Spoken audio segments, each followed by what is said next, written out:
You're listening to the VTZone.com's weekly Scoutcast. Everything Hokies. And now here's publisher Jason Stamm.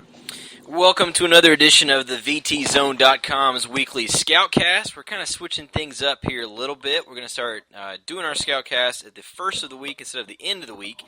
That way we can kind of recap all the games as we get started here. We're less than a month away. We're actually only a few weeks away from the season opener against Liberty, as hard as it is to believe, because, you know, I know it's even harder in Rich Vegas, but here in the NRV, the humidity is just ridiculous. It's like 90, and, you know, at least for the first time in like a month, we pretty much have the three Musketeers together here. I've got Doug Bowman, Derrick, Hopkins. Doug, I'll start with you. Are you melting, I guess, over in Richmond yet?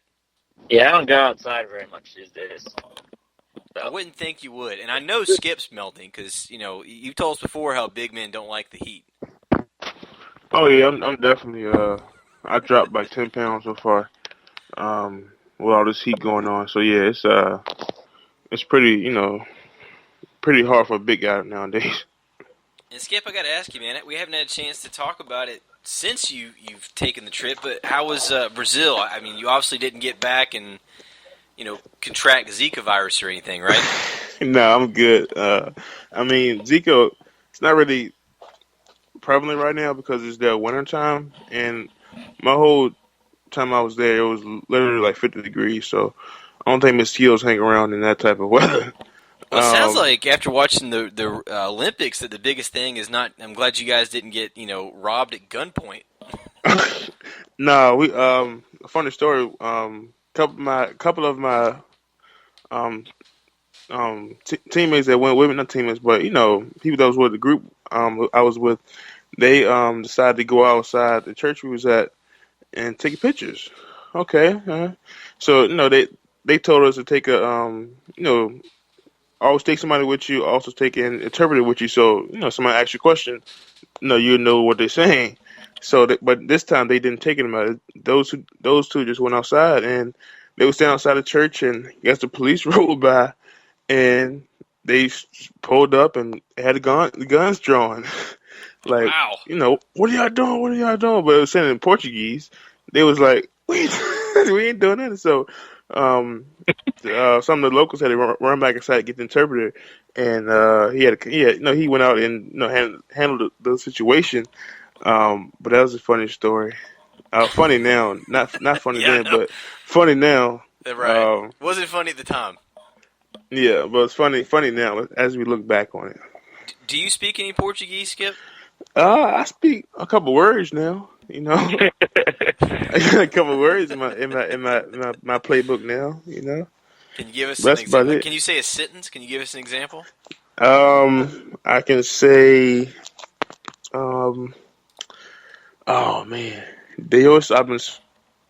So basically, it'd be like, oi, that means hello.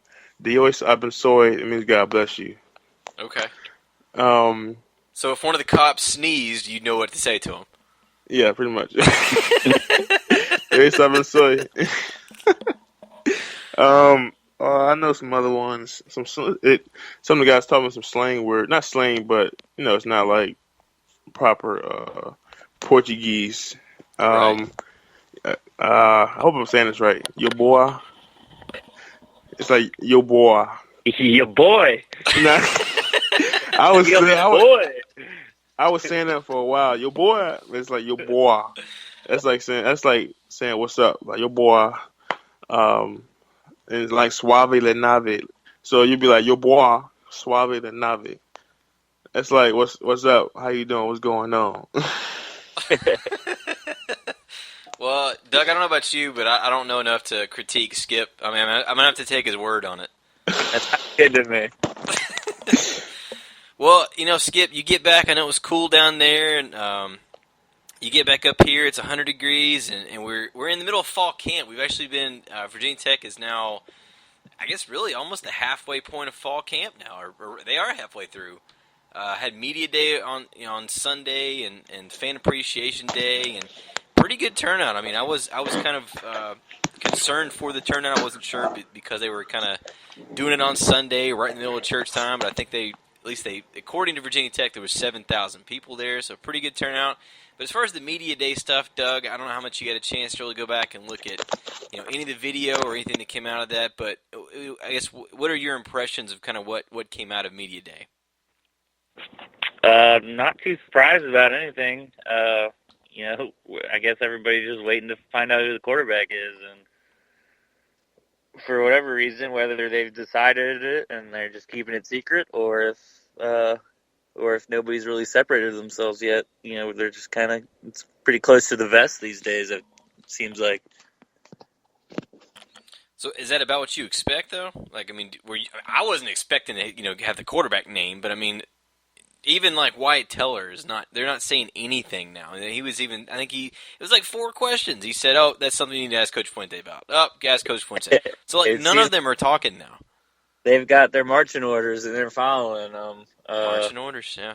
But I don't know. It seems like you would think if one of them were here at practice 12 or whatever it is, if somebody had really distinguished themselves, they probably would have gotten the nod already. But it kind of seems like they're all neck and neck. And I think Fuente said that they were installing things in the first 6 practices, and then they're doing situations now in the next 6, and then they'll start going into game prep. So, I think you could maybe expect to hear some news here soon, or maybe they'll just go in and play 2 against Liberty. I don't know. So, Skip, I mean, you had the benefit, you had Logan Thomas there for a couple years. I don't guess there was a lot of question on the quarterback, but, from what you've been through a few of these fall camps and media days, I mean, is that about how it goes? Is that about what you expect, kind of what we've seen, what little has come out? Yeah, pretty much. Especially like media day. Coach always say, to ask a question, answer it, but don't say nothing crazy. Nothing off the wall. Keep everything in house. Don't say nothing. So somebody's injured or, what the case may be. No, don't say nothing. Just let Coach Beaman handle all the other stuff. You just answer the question, but don't say nothing crazy. That's about all, what goes on media day. You don't want to say nothing. Nobody, it's all generic. It's all, surface level answers. You're not going to really get any detail, that's coming from media day. So it's, it's to be expected what happened, especially when the first year for everybody. So, they want to keep it tight, and they don't want rumors going around or any other type of, any other type of distraction that's going to get them out of what they're mainly focused on, which is football. So, Skip, especially at this point, man, like I said, you've been through a few of these fall camps, and you know exactly how it goes. And especially, I brought it before. Having Coach Foster still there, I don't think a lot of it has changed when you were there. So, at this point right now, whether it's defense or anything overall, I mean, what are you really looking for to seeing out of this team right now? Consistency. Going to camp, it's not as bad as the spring because guys still trying to learn. Excuse me. Still trying to learn the plays, and it's just kind of get spring ball gets trying to kind of not watered down, but you're going over the same stuff all the time. But in fall, you put in pretty much the whole playbook, all the details, the checks, and everything that you're going to be using on the season. So, some guys can go into it, kind of nervous or kind of all over the place. But as you get through camp, it's like kind of midway, you start to see the guys who are going to give you something during the year. Being consistent with the performance and with the plays. But that's a big thing. Being consistent and coming out every day and playing your best ball. That's probably the biggest thing during camps. Consistency and playing every day, not letting the camp legs get you. And Doug, I don't think the quarterback thing. I mean, that's the obvious. That's what everybody's waiting to see. I don't think we're going to find that out definitely before the Liberty week, which maybe even Bristol week before we find that out. But I guess aside from that, what are the main things you're hoping to see out of the rest of fall camp right now? I think the other, obviously, we've been talking about a lot is just kind of what's going on at wide receiver. I think, you're seeing beyond Ford and Phillips and Bucky Hodges, you're seeing them trying to figure out who else they got, and whether it's Devin Wilson playing, Henry Murphy, Divine Diablo. I mean, they got a lot of guys that they're trying to throw out and figure out who can play a bunch of snaps, because they're going to need. I guess they were talking about six wide receivers or whatnot. So that's probably the other big position. Obviously Isaiah Ford, you're expecting really big things out of him this year, but once they get past the big three, I think you'd like to start to hear about some guys that are really establishing themselves there.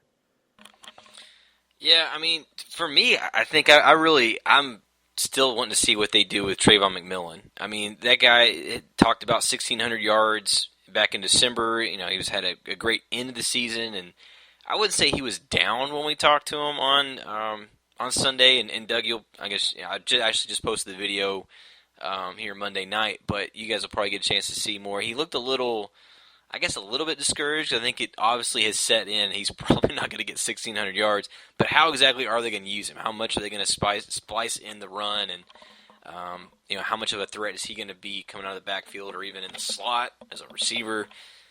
I'm really interested to see what they do with guys like him, and even Sam Rogers. I mean, that's just, obviously he may be a fullback position-wise, label-wise, but he's not really going to be. This offense doesn't use a fullback, so he's going to have to do something else. But Skip, I guess they just started end of last week with two-a-days. I don't know how much of a fan you were of two-a-days, but what can you really, I guess, remember about what you guys did when you went through 2 days, and what can you tell us about what they're kind of going through right now? What the players are going through? Tired. Sleeping in the locker room. I think I've seen the blow-up mattress in the locker room. Sleeping in the meeting rooms. So the freshmen going back to the dorm, sleeping. That's pretty much it. Tired.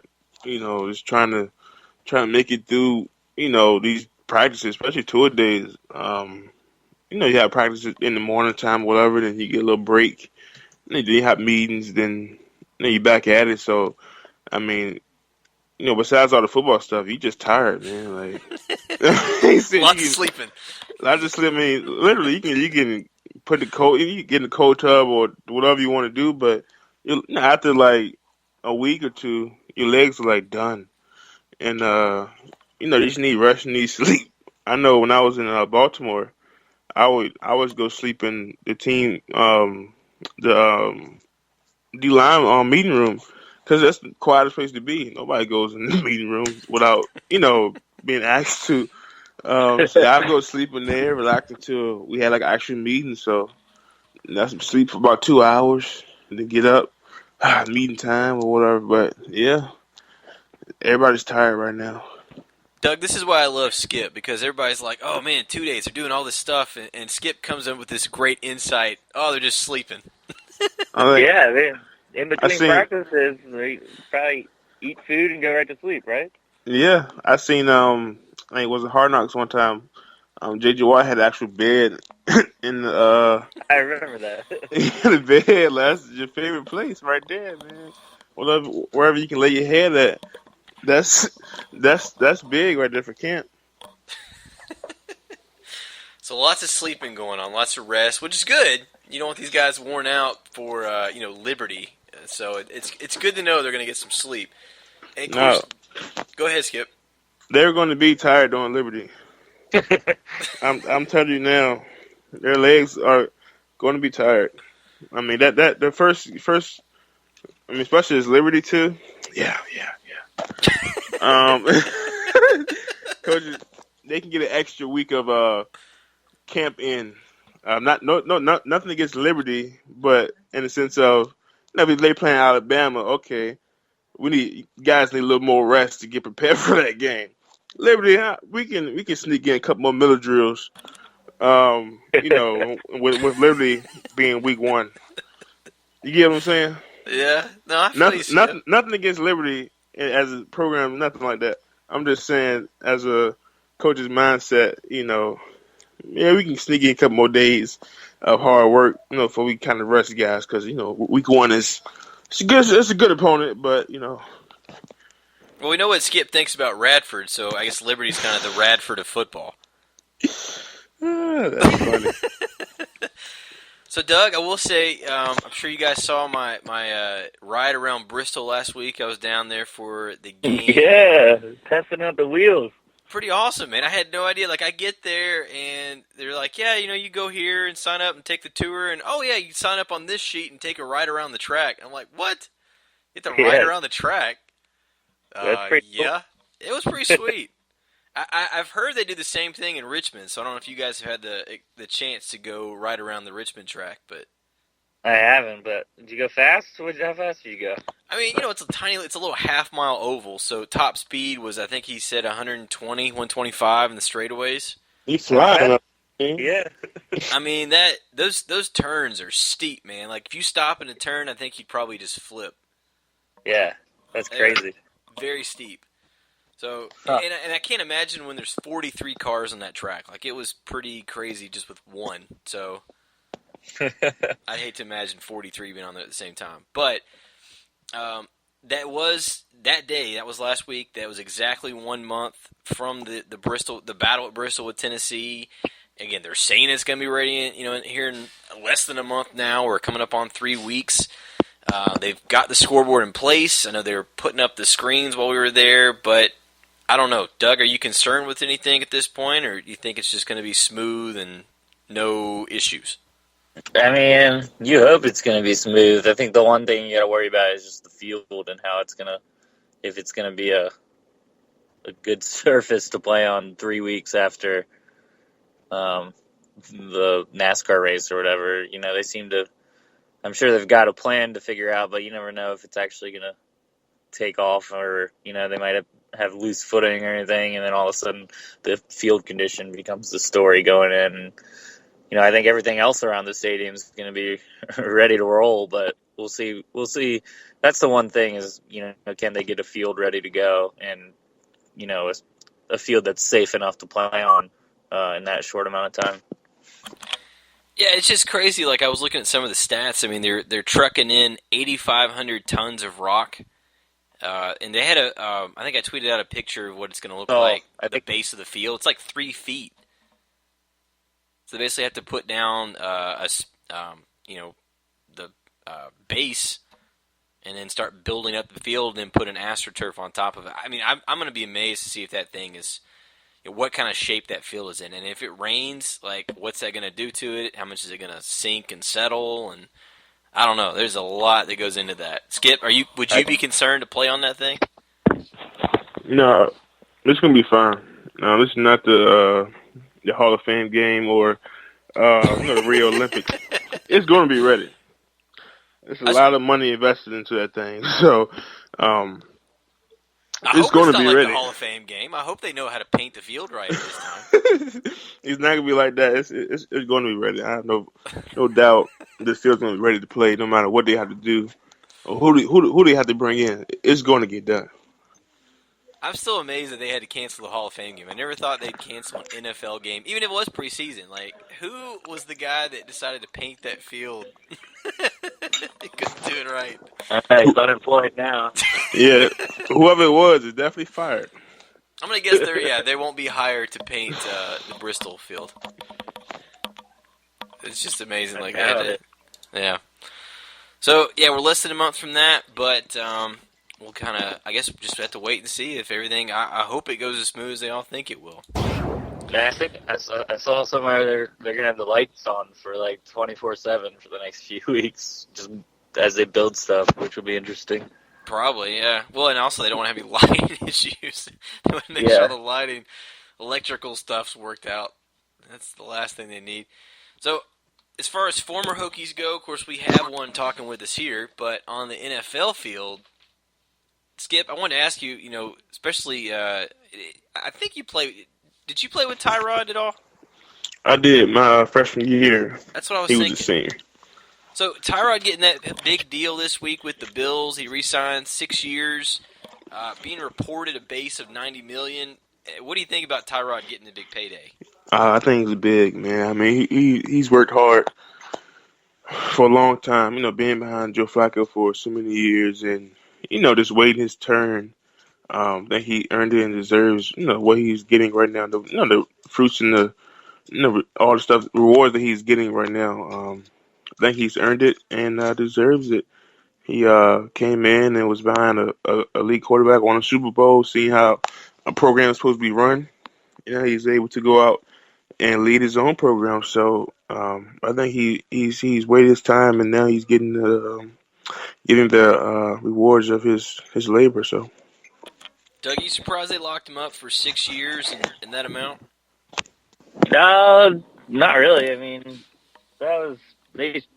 the way that thing's structured is he's got to play well to keep it. But if he plays well, I don't think you're definitely not going to get rid of your starting quarterback if he's playing well with the issues some teams have finding a quarterback. So it's a great deal if he can. I think this first year is the crucial year for whether that extension actually kicks in. But 6 years, $92 million.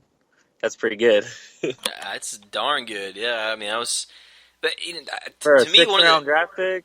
Oh yeah, well, and to me too, it shows. And again, I think Tyrod's a great player. This is no knock on Tyrod at all, but I think it also shows the premium on quarterbacks. Like, there's just not too many guys you'd like give the keys to and just say, "Hey, this is your team."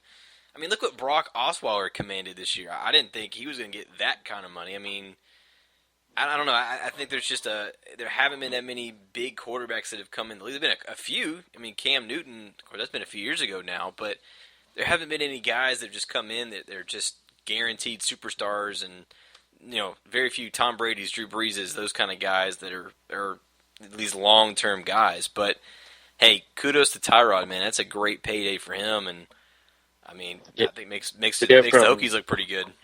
To go from 6th round to starter to that's pretty good. Well, and at the same time, you got Tyrod getting his deal. Wade Hanson got a pretty good deal. I mean, I didn't think to see where Wade Hanson was 2 years ago, and then he gets 3 years, $1.5 million. Go from a D3 defensive tackle to a NFL offensive lineman. Are you kidding me? That's crazy. Yeah, that's the one I'm shocked with. I mean, not even Tyrod's deal. I'm shocked that Wade Hanson gets that. I mean, that just shows what kind of effort and how much that guy has transformed himself. And yeah, I mean, I thought he did good last year, but I still never saw this one coming at this point last year. Guys, his deal is a little different. He doesn't got the 6-year, $90 million deal. He has a long way to go. The contract signing, I mean, yeah, it's good, but the fact that he's in the NFL is pretty. Exactly, yeah. But he still has a long way to go. I know Skip's being a negative Nancy coming in here, man. We're happy for the guy. I'm just D3 defensive tackle at some school in New York. I'm just, and he's putting on an NFL jersey. That's pretty cool. I'm just stating facts, man. Until you get the active roster or contracts like that. I mean, I've had 4 of those. So 3 year, $1.4 million contract. I had 4 of those, and it doesn't doesn't really mean much until you actually put actually name is on the active roster or on a practice squad or something like that. This is just a format to, we signed this guy. Doug, I feel like this is one of those times where you blow a balloon and you get it all big and then you just let it go and it goes all the way around the room and all the air comes out. That's what Skip just did. No, I only hit it. We got you, Wade. I heard Wade listens to our podcast, so we got you, Wade. All I'm saying is, you got a long way to go, man. Just keep up the hard work. But I just let the balloon. I just let a little bit of air out of the balloon, not much. Just seal it back up. That's all. Just a little. It's gone. It's good. So we got to get Wade to pump it back up a little bit. Yeah, there it is. He got the pump. So, Doug, let's get back here. Let's talk a little recruiting before we get towards the end here. So, we haven't had this podcast again. It's been a couple weeks. We've had a little time off. We've taken some trips. I think Doug's played, I'm sure, a few more rounds of golf. But we've had we had a big commitment a couple weeks ago with Taj Capehart. It seems like Virginia Tech recruiting is doing pretty well right now. I mean, I don't know if I'd put them up they're not like a top 10 recruiting right now, but to see where things were, and even first of the year, I think there's a lot of questioning. Are you feeling better about kind of where they are overall recruiting now? Yeah, I mean, they've had a big push late July from the time of that cookout to when K-Part committed. I mean, K-Part's a big commit. Is a position in need, and, one of the better, I don't know what his rank is in Virginia. He's a top 300 nationally guy on Scout.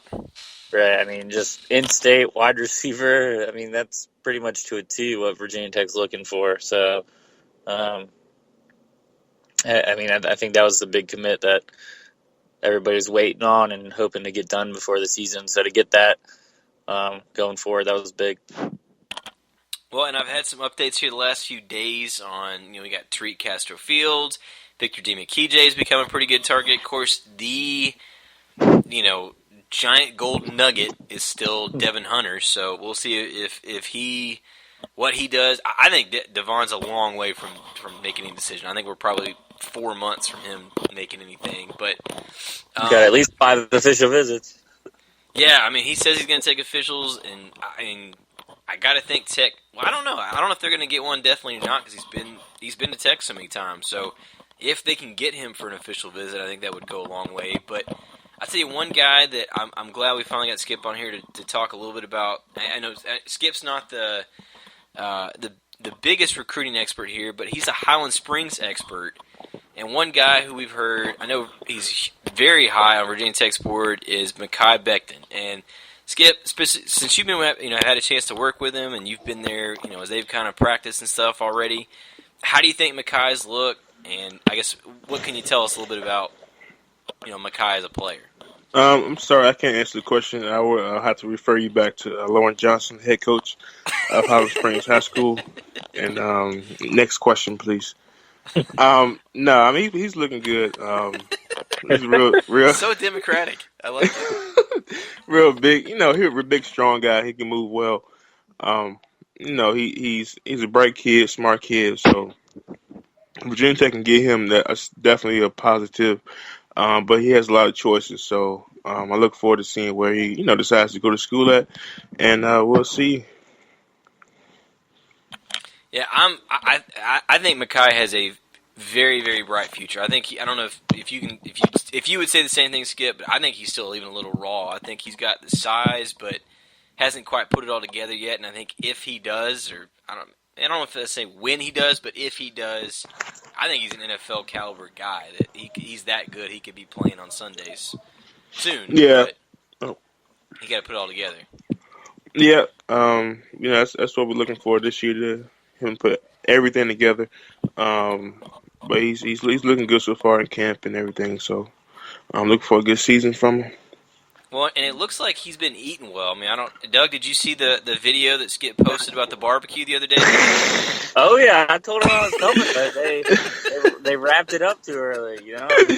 I was just getting over there. Hey man, it was throwing down over there, man. You know how you in camp, and that Friday, the last day after the scrimmage, man. You kind of eat, things you shouldn't be eating just because it's. You haven't eaten it in a couple of weeks or whatever, or not a couple of weeks, couple of months, because you've been training for camp. So it's that one day you can, a little splurge, but back to the grind now. All I can say is I watched that, Doug, and I was like, man, the Springers don't play. Fired it up. They're out there eating over there, Eating good, man. Eating good. It looked good, man. It had my mouth watering even just watching the videos. I was quite jealous of that spread. Doug, let's get the shout-outs, man. You got a shout-out? You've had a few weeks now, man. It's been... Oh, shoot. God. 2.5 weeks. Bring it up on me, yeah. What is it, August 15th? Shout-out. I'll shout-out to Michael Phelps. Pretty cool stuff last week in the Olympics, and he's pretty good. Well, if you're gonna shout out Phelps, then I'm gonna have to shout out Usain Bolt. That was pretty sweet watching him, and it just looks like he's not even trying like half the time. He had to try in the final. I wasn't sure he was going to do it, but he looks so effortless when he runs. Yeah, that's how I look when I run. Is it? Do you high step like that? Do you look like a horse too when you run? Yep, exactly. I'm pretty natural. But are you the showman that Usain Bolt is? Like, are you like playing to the crowd? Nope, not at all. Yeah, I don't see Doug being a showman, man. I'm business-like, gotta go to work. But you're the showman, right, Skip? I'm a little bit of both. Yeah? I can be a showman, but, when it's business time, business time. Or when it's eating time, right? Like at the barbecue. Yeah. That's eating time is business time. You don't play while you eat. That's true. That's true. That is business time. Skip, you got a shout out? Shout out to, since we're going with the Olympics. I have two shout outs. First shout out to y'all talked about the Olympics. Katie, the swimmer, yeah. Katie Ledecky. Yeah, there it is. Katie, man, she won like 25,000 gold medals, man. She's really really doing it for the U.S. and shout out to her. Also shout out to Holland Springs High School. Looking for a big season this year, and we're always looking for sponsors to come help out the program if you want to back the program. So if you're looking to find somewhere to sponsor, look at the Hokies. Excuse me. Look at the Springers. I'm sorry. Look at the Springers. That was the Hokie form. Look at the Springers High School. What do we got? What do we got available to sponsor? Can I jump in and sponsor something? Yeah. Just email me your contact, Doug, and we can get it straight. You can sponsor. You can give me something presented by Doug Bowman. That'd be sweet. Yeah, man. As long as you have the cash, we can do it. I think you should at least sponsor Skip while he's out there. Put a hat, pay to have it put a hat on him or something. I want every third down conversion sponsored by Doug Bowman or something. Okay, well, we need. Okay, if you want that, we got to talk about what type of sponsoring you can be doing. Premium platinum stuff, Yeah, okay, platinum gold sponsor, huh? Yeah. It is. I think Doug just wants a seat at the barbecue table. I don't know about that. Only coaches get a seat. Everybody else got to stand up, man. Okay. Well, Doug, I got a feeling we're gonna be hearing a few Highland Springs shout outs this season. So the first of many, you've heard it right here. So, all right, well, we've got. I hope you guys kind of adjust your calendars a little bit because we're going to start doing, like I said, podcasts earlier in the week so we can get these guys' take on all the games and look a little ahead to the next game, but also get some quick recap on what we've seen. Of course, in any other events also, but we'll be doing these throughout the season. So for Doug Bowman, Derrick Skip Hopkins, I'm Jason Stamm. Thank you for listening to this week's podcast, and check us back here next week.